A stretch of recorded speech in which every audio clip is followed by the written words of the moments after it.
The night my name appeared on a gravestone, I knew something was terribly wrong. I was standing in Blackwood Cemetery, a place I hadn't visited since childhood. The air was damp, heavy with the smell of old soil and iron. My flashlight shook as its beam landed on a cracked stone. Elias, 1998 to 2016. My breath caught in my throat. I was 24 years old. Very much alive. I touched the stone. Cold. Real. Then I noticed something worse.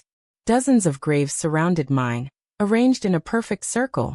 Every name belonged to someone I knew. Neighbors, teachers, old friends. People who were still alive. A distant bell rang once. I turned slowly. The graves were facing one direction. Toward my mother's house on Hollow Lane. I had returned to Blackwood 3 weeks after my mother's death. The town looked frozen in time. Same streets, same shadows, same feeling that something unseen was watching. Inside her house, silence screamed. On the dining table lay a single rusted key and a folded note in her handwriting. If you're reading this, it has already begun. Do not go to the cemetery after dark. And never answer the house when it calls your name. The lights flickered. And from somewhere deep inside the walls, I heard a whisper. Elias.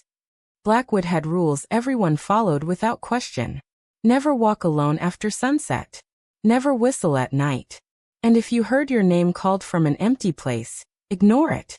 I broke every rule the night I returned to the cemetery. That's where I met Caleb Finch. He stood between the graves like he had been waiting for me. Same face. Same scar near his eyebrow. Exactly the same as the day he vanished 8 years ago. You're dead, I whispered. So are you, he replied calmly.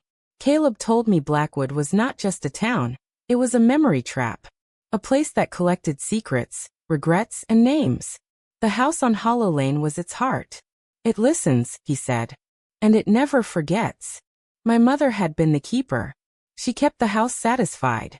Controlled what it remembered. And now? I asked. Caleb looked at me with something like pity. Now the house needs someone new. That night, my name echoed through the halls again. Soft. Loving. Hungry. The whisper followed me everywhere. From mirrors that showed moments I didn't remember. From floorboards that creaked like breathing lungs. The house showed me my childhood. My father leaving, my mother crying. Nights filled with fear I never understood. Then it showed me something worse. The night Caleb disappeared. I had asked him to meet me at the cemetery. I had waited. And when he didn't arrive, I left. You abandoned him, the house whispered. You abandoned all of us. The walls tightened. The doors locked. Caleb's voice echoed faintly. No one ever really leaves Blackwood. That's when I understood. The town didn't kill people. It kept them. In memories. In names. In stone. My mother hadn't died naturally. She had refused to continue. The basement door opened on its own. Below was a room filled with ledgers. Thousands of names written carefully, each followed by dates. Some dates hadn't happened yet. At the last page was a blank line. Above it, written in fresh ink. Next keeper, Elias. Caleb stood behind me. If you leave, he said softly, the house will choose randomly. Faces flashed in my mind. Innocent people.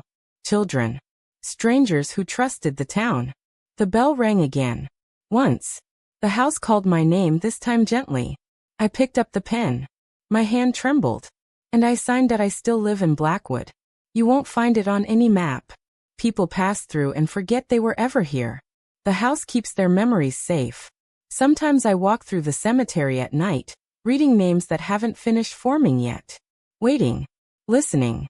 If you ever visit a town that feels too quiet, if a house seems to know your thoughts, if you hear your name spoken from an empty room, do not answer, because the house remembers. And once it does, it never lets you go.